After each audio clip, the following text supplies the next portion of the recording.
আসসালামু আলাইকুম। সকলকে স্বাগতম জানাচ্ছি সরলরেখা অধ্যায়ের আরেকটি ক্লাসে। আজকে আমাদের আলোচনার টপিক হচ্ছে রেখার সাপেক্ষে বিন্দুর প্রতিবিম্ব। দেখো, আমরা অলরেডি গত দুই ক্লাসে অক্ষের সাপেক্ষে বিন্দুর প্রতিবিম্ব এবং বিন্দুর সাপেক্ষে বিন্দুর প্রতিবিম্ব দেখেছিলাম। আজকে আমরা রেখার সাপেক্ষে বিন্দুর প্রতিবিম্ব দেখবো। দ্যাটস মিন, প্রশ্নে ধরো আমাদের এই যে একটা রেখার সমীকরণ দিয়ে দিবে, একটা বিন্দুর স্থানাঙ্ক দিয়ে বলবে এই রেখা হতে এই বিন্দুর প্রতিবিম্বের স্থানাঙ্কটা নির্ণয় করো। কিভাবে করা যেতে পারে? তুমি ঠান্ডা মাথায় এইভাবে ভাববা যে ভাইয়া, প্রশ্নে তো ভাইয়া এটার সমীকরণ দেওয়া আছে, এটা আমার জানা, এই বিন্দুটাও আমার জানা। আচ্ছা ভাইয়া, আপনি বলেছিলেন যেটার সাপেক্ষে প্রতিবিম্ব সেটাকে দর্পণ চিন্তা করতে হবে, এটাকে আয়না চিন্তা করতে হবে। ওকে, এটাকে আয়না চিন্তা করলাম। এবার ভাইয়া, আয়না থেকে আমরা তো এটা জানি যে আয়না থেকে আমার লক্ষ্যবস্তু ঠিক যত দূরে, লক্ষ্যবস্তু থেকেও আয়নাটা মানে লক্ষ্যবস্তু থেকে দর্পণ থেকে প্রতিবিম্বটাও কি ঠিক ততটুকু ভিতরে থাকে। আয়না থেকে আমি যত দূরে, আমার প্রতিবিম্বটাও কি আয়না থেকে ঠিক ততটুকু আরো ভেতরে থাকবে। আর অবশ্যই এই দূরত্বটা এটা সবসময় লম্ব বরাবর থাকবে, এটা কখনো সোজা হবে না। মানে এটা সবসময় কি থাকবে? লম্ব বরাবর। তাহলে আমি ভাইয়া একটা কাজ করব, আমি ভাইয়া যেহেতু এই রেখার সমীকরণটা জানি, এটাকে আমি ধরে নিলাম ভাইয়া লাইন, মানে সরল রেখা, এটা আমি জানি। এই বিন্দুটার নাম দিলাম আমি এ, আমি সেটাও জানি। ওকে ভাইয়া, আমি এটাকে 1 নং দিয়ে দিলাম, এটাকে আমি 1 নং দিলাম। আর আমার এটাও জানা, এটা আমি বি ধরে নেই, এটা আমি ধরি। তাহলে ভাইয়া আমি এটা জানতাম, জানি, আমি এটা ধরি, এটা ধরেছি। এবার আমি কি করব? আমি এভাবে ভাববো যে ভাইয়া, এই যে এই রেখার লম্ব রেখার সমীকরণ নির্ণয় সূত্র কি? এক্স এর সহগ ওয়াই, ওয়াই এর সহগ এক্স এ, মাঝের চিহ্নটা উল্টে যাবে। তাহলে এই রেখার লম্ব রেখার সমীকরণ যা এই বিন্দুগামী, তাহলে তো ভাই আমি এই রেখার সমীকরণটা পেয়ে যাব। তাহলে এই রেখার লম্ব রেখার সমীকরণ যা এই বিন্দুগামী, এই তথ্য দিয়ে আমি এই রেখার সমীকরণটা বের করে ফেলবো। তাহলে আমি কি করব? আমি এই যে এই রেখার সমীকরণটা বের করে ফেলবো।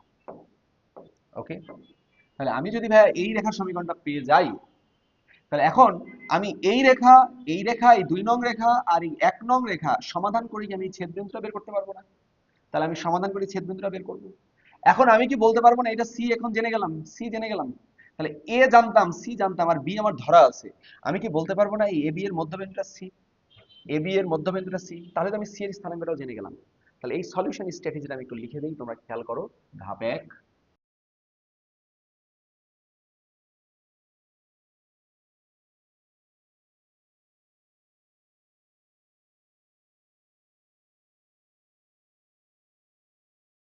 খেয়াল করো কি বলছি।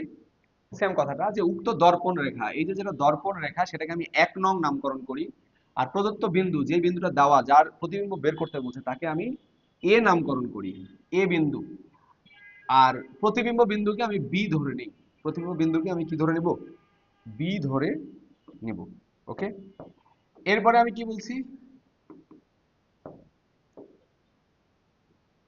এরপরে আমি যে 1 নংকে, 1 নং এর এই 1 নং রেখার লম্ব রেখার সমীকরণ নির্ণয় করি যা এ বিন্দুগামী। তাহলে 1 নং এর লম্ব রেখার সমীকরণ নির্ণয় করি যা এ বিন্দুগামী, একে 2 নং নামকরণ করি। তাহলে এই রেখাটাকে আমরা এই যে 2 নং নামকরণ করলাম। এবারে 1 ও 2 এর ছেদ বিন্দু সি নির্ণয় করি, এই বিন্দুটা সি নির্ণয় করি। এখন এই যে এ বি এর মধ্যবিন্দুটা কি? সি। আর এ আর সি এর স্থানাঙ্ক যেহেতু জানি, বি এর স্থানাঙ্কটা আমরা অটোমেটিক পেয়ে যাব। তো দেখো, আমরা একটা প্রবলেম সলভ করি, তাহলে বুঝতে পারবা। কি বলছে? y ইকুয়াল টু x রেখার সাপেক্ষে 5,6 বিন্দুর প্রতিবিম্ব নির্ণয় করো। তাহলে প্রদত্ত রেখাটা কি? y ইকুয়াল x, তাহলে অতএব x minus y equal to 0, এটাকে দিলাম 1 নং। এখন আমরা এই বিন্দুটাকে নামকরণ করব a, এভাবে লিখবো যে ধরি, তাহলে যেটা বলছিলাম যে এই রেখাটাকে আমরা a নামকরণ করলাম। আর এই 1 নং রেখার সাপেক্ষে এটার প্রতিবিম্বকে আমি b অফ x y ধরে নিলাম। ধাপ 1 কমপ্লিট। এবারে আমরা কি করব? এই 1 নং রেখার লম্ব রেখার সমীকরণ নির্ণয় করব যা কোন বিন্দুগামী? যা এই যে এ বিন্দুগামী। তাহলে 1 নং এর লম্ব রেখার সমীকরণ নির্ণয় করি। তাহলে 1 নং এর লম্ব রেখার সমীকরণ নির্ণয় করি যা এত বিন্দুগামী। এটা আমি তোমাদেরকে শিখিয়েছি অলরেডি, যে কোন রেখার লম্ব রেখার সমীকরণ কিভাবে ধরতে হয়। এক্স এর সহগ ওয়াই, ওয়াই এর সহগ এক্স এ, তাহলে কি হবে?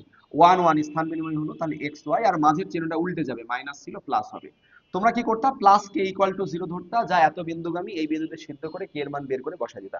কিন্তু আমি ওই কাজটা করব না, কারণ আমি ওখানে আরো একটা শর্টকাট দেখাইছিলাম। আমি বলেছিলাম এতটুকু লিখবা, লিখে ইকুয়াল চিহ্ন দিবা, আর এই বিন্দুটা এখানে বসায় দিবা, ডান পাশে লিখবা। আমি সেই শর্টকাটে করি, তোমরা ওইভাবে লিখবা একটু। তাহলে বসায় দিলে কত হয়? 5 প্লাস 6। তাহলে একবারে কত আসে? অতএব x plus y minus 11 equal to 0, এটাকে আমি দিলাম 2 নাম্বার। তাহলে এটা হচ্ছে আমার 1 নং রেখা, এটা হচ্ছে আমার 2 নং রেখা। এবারে আমরা এই 1 আর 2 সমাধান করে ছেদবিন্দু সি বের করব, কেননা এই যে এটা ছিল আমার দর্পণ রেখা, এই রেখাটার সমীকরণ কি ছিল, y = x। এই বিন্দুটা ছিল a অফ 5,6 আর আমি এর প্রতিবিম্ব ধরে নিয়েছিলাম b x, y। আমি অলরেডি এই রেখার সমীকরণটা পেয়ে গেছি। এখন আমরা এই রেখা আর এই রেখার সমাধান করে এই ছেদবিন্দু সি বের করব। তাহলে 1 1 ও 2 সমাধান করে পাই। তাহলে আমরা কি করলাম, এই 1 আর 2 এই দুটো রেখার সমাধান করলাম, প্রতিস্থাপন, অপনয়ন, বজ্রগুণন, অথবা ক্রেমারের নিয়ম বা লেখচিত্রের সাথে সমাধান বা বিপরীত ম্যাট্রিক্সের সাথে সমাধান, যেটা তোমার পছন্দ ভালো লাগে সেই সাহায্যে সমাধান করে নিলা। সমাধান করে আমরা সি এর স্থানাঙ্ক পেলাম কত, 11/2, 11/2। এখন আমি কিভাবে বলতে পারি না এই যে এবি এর মধ্যবিন্দু কত, সি? তাহলে শর্ত মতে, তাহলে তোমরা আমাকে বলো, এইটার ভুজ যোগ করে 2 তে ভাগ করলে তো আমি এটার ভুজ পাবো। তাহলে কি লিখতে পারবো, অতএব তাহলে এই যে x + 5 divided by 2 equal to কত হবে, 11/2। আবার আমি বলতে পারবো y + 6/2 ইকুয়াল টু কত, 11/2। অতএব x = 6 এন্ড এখান থেকে y = কত আসবে, 5। তাহলে x এর মান 6, y এর মান 5। তাহলে অ্যানসার কত হবে, 6,5। এটাই হচ্ছে আমাদের অ্যানসার। ওকে, আশা করছি সবাই এটা বুঝতে পেরেছো, পরীক্ষায় আসলে অ্যানসার করতে পারবা। তবে এটাই যদি এমসিকিউতে আসে তখন কি করবা? দেখো, অন্য প্রশ্ন আসলে হয়তো এমসিকিউতে পারবা না, কিন্তু এটা আসলে পারবা। দেখো সরল রেখাটা কেমন ছিল, y = x, y = x। মনে রাখবা y = x রেখার সাপেক্ষে যদি আমরা প্রতিবিম্ব নির্ণয় করি তাহলে x আর y উল্টে যায়। x আর y কি হয়, উল্টে যায়। তাহলে এটা লিখে দিই। তাহলে কি বলছি, y = x রেখার সাপেক্ষে যদি এই রেখার সাপেক্ষে হয় তবে এটা অ্যাপ্লাই করা যাবে যে x, y বিন্দুর প্রতিবিম্ব কি হবে, এরা স্থান বিনিময় করবে। ওকে, তাহলে y, x হবে। তবে সেটা শুধু এই রেখার সাপেক্ষে। এটা বাদ দিয়ে যদি অন্যরকম রেখা থাকে তখন ঠিক এই প্রসেসে তোমাকে অ্যান্সার করতে হবে, কিন্তু এইটার ক্ষেত্রে করতে হবে না, শর্টকাটটা অ্যাপ্লাই করতে পারবা। কেন, দেখো এখানে কি ছিল 5,6, আর উত্তর কি হবে 6,5। দেখো অ্যান্সার কিন্তু 6,5ই আমাদের এসেছিল। ওকে, আশা করছি সবাই এটা বুঝতে পেরেছো। চলো আমরা পরের আরেকটা প্রশ্নের অ্যান্সার করি। দেখো কি বলছে, এত রেখার সাপেক্ষে এই বিন্দুর প্রতিবিম্ব বিন্দুর দূরত্ব কত? তাহলে আমাকে বলছে ধরো ওইটা দর্পণ, আমি দর্পণ থেকে আমার প্রতিবিম্বের দূরত্ব কত, তোমরাই বলো। দর্পণ থেকে আমার প্রতিবিম্বের দূরত্ব যত, আমার থেকে দর্পণের দূরত্ব কি তত না? দর্পণ থেকে আমি যত দূরে, দর্পণ থেকে আমার প্রতিবিম্ব তো ঠিক ততটুকুই ভিতরে। তাহলে এখানে বলছে এই রেখার সাপেক্ষে এই বিন্দুর প্রতিবিম্ব বিন্দুর দূরত্ব, তাহলে এই দর্পণ হতে এটার প্রতিবিম্বের দূরত্ব কত? তাহলে আমরা এভাবে লিখবো, কি বলছে, রেখা হতে প্রতিবিম্বটির দূরত্ব। ধরো এই রেখা হতে, এই যে এটা রেখা, এই রেখা হতে এখানে যে প্রতিবিম্বটা থাকবে, প্রতিবিম্ব, ধরো এটা হচ্ছে মূল বিন্দু 2,3, এর প্রতিবিম্ব কি এতটুকু ভেতরে থাকবে? আমি বলছি এই রেখা হতে প্রতিবিম্বের দূরত্ব যা, এই মূল বিন্দু হতে প্রতিবিম্বের দূরত্ব কি তাই না, এটা দুজন তো অবশ্যই সেম হবে। ওকে, কিন্তু যদি আমাকে ডাইরেক্ট বলতো রেখা থেকে এটার দূরত্ব বের করো, ডাইরেক্ট রেখা হতে এখানকার, তখন কি হতো, এই দূরত্বের দ্বিগুণ হয়ে যেত, এই দূরত্বটা দ্বিগুণ হয়ে যেত। কিন্তু আমার বলছি রেখা হতে এটার দূরত্ব, এটা কি এই বিন্দু থেকে এর দূরত্ব। আর একটা বিন্দু থেকে একটা রেখার লম্ব দূরত্ব নির্ণয় তোমাদেরকে শিখাই নাই? একটা বিন্দু থেকে রেখার লম্ব দূরত্ব নির্ণয় কি আমি তোমাদেরকে শিখাই নাই? কি হবে বলো, কি হবে?